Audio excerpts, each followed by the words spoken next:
It's a very crucial day. The next vice president will be elected. Who all are in the race and what's the latest development coming in? Let's discuss. The country's next vice president, as I said, will be elected today as members of both the houses of the parliament cast their votes. The NDA has fielded former Maharashtra Governor C.P. Radhakrishnan, while the opposition has nominated former Supreme Court Judge Justice B. Sudarshan Reddy. Polling will take place between 10 a.m. and 5 p.m. in room F101 Parliament House. The opposition has framed the election as an ideological battle, although the numbers currently clearly favor the ruling NDA. However, political dynamics have been shaken by two major regional parties, the Biju Janata Dal and Bharat Rashtra Samiti, which is BRS, deciding to abstain from voting.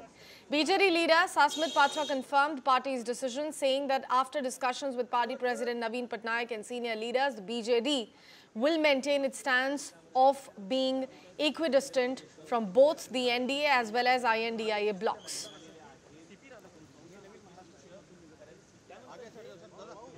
After discussions by our Honorable Party President, Shri Naveen Patnaik ji, with the party's senior leaders, Political Affairs Committee and MPs, the Biju Janata Dal has decided to abstain from the vice presidential elections tomorrow.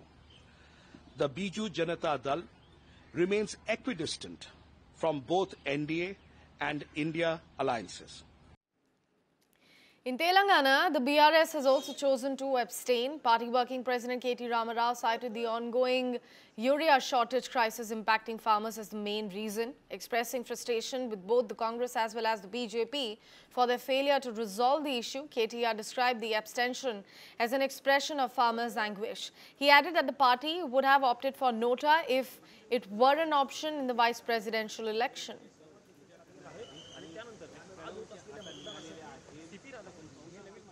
सवाल किया था दोनों पार्टियों से, कांग्रेस से और भाजपा से, कि आप क्यों यूरिया की जो क्राइसिस आज तेलंगाना में काफी ज्यादा है, जिसको लेकर 70 लाख से ज्यादा किसान भाई हमारे परेशान है, इसको क्यों नहीं रिजॉल्व कर रहे हो। पर आज तक ना राज्य सरकार ना केंद्र सरकार दोनों भी कुछ कर पाए।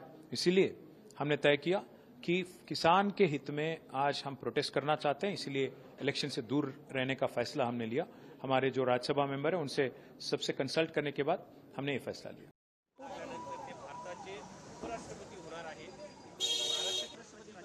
Boycott the poll in the wake of floods in Punjab. The vice presidential contest features C.P. Radhakrishnan, a former Lok Sabha MP and ex-governor of Jharkhand, credited with laying the foundation of the BJP in South India during his tenure as Tamil Nadu BJP president from 2004 to 2007. Let's discuss this further. My colleague Sabyasachi is joining us live in the broadcast. Sabyasachi, a very good morning to you. What does this abstention mean? Like, we can understand the situation of Shiromani Akali Dal here, that they have, decided to abstain from voting today considering the floods in Punjab. But what about BRS and Biju Janata Dal? Well, see, if you talk about the Biju Janata Dal, Biju Janata Dal's policy has been to equidistance itself from both the NDA and the Congress party, and time and again they have done so. But if you look at the 2022 vice president polls, at that particular time, the Biju Janata Dal extended their support to the NDA government. But this time around, there was a series of meetings that had taken place with Biju Janata Dal president, Mr. Naveen Patnaik, at his residence, and all the member of parliaments from the BJD was present. In fact, as per the sources from the BJD, it was decided, in fact, they had reached out to Mr. Naveen Patnaik that some of the MPs suggested that they should vote in favor of the candidate from the opposition side, that is Sudarshan Reddy. But Naveen Patnaik chose that the party would continue to equidistance itself from both NDA. Sabyasachi, my apologies for interrupting you over there. That's all the time that I have here on the chat. I will come back to you to track down more details. It's a very crucial day.